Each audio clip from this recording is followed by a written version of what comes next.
মুসা আলাইহিস সালাম ফেরাউনের সামনে যেয়ে দাঁড়ালেন। ফেরাউনের জাদুকররা বিশাল বড় বড় বাঘ বানালো, সিংহ বানালো, সাপ বানালো। মুসা আলাইহিস সালাম দেখে ভয় পেয়ে গেলেন। আল্লাহ বললেন, মুসা ভয় নাই, তোমার লাঠিটা খালি ফেলো। লাঠি ফেলার সাথে সাথে মুহূর্তের মধ্যে হাইয়াতান তাসআ, বিশাল এক অজগর সাপ।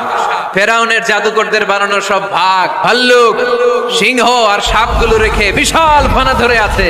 সাপ বলতে শুরু করেছে, আর কি আছে নিয়ে আয়। সুবহানাল্লাহ কইতে পারলেন না?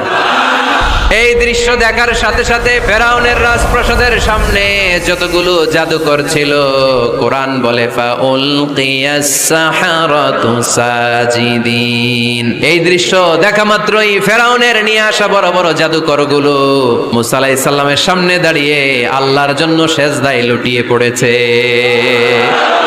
ফাউলকিয়াস সাহারাতু সাজিদিন, সেজদায় লুটিয়ে পড়ে ঘোষণা দিল, আমি ফেরাউনরে মানি না, আমি কোন নাস্তিককে মানি না, আমি মুসার রব, হারুনের রব, বনি ইসরাইলের রব, আল্লাহর জন্য সেজদায় লুটিয়ে পড়লাম। চিল্লায় পড়েন আল্লাহু আকবার।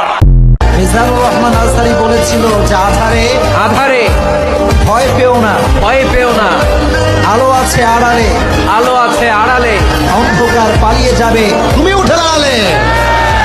অন্ধকার পালিয়ে যাবে তুমি উঠে দাঁড়ালে।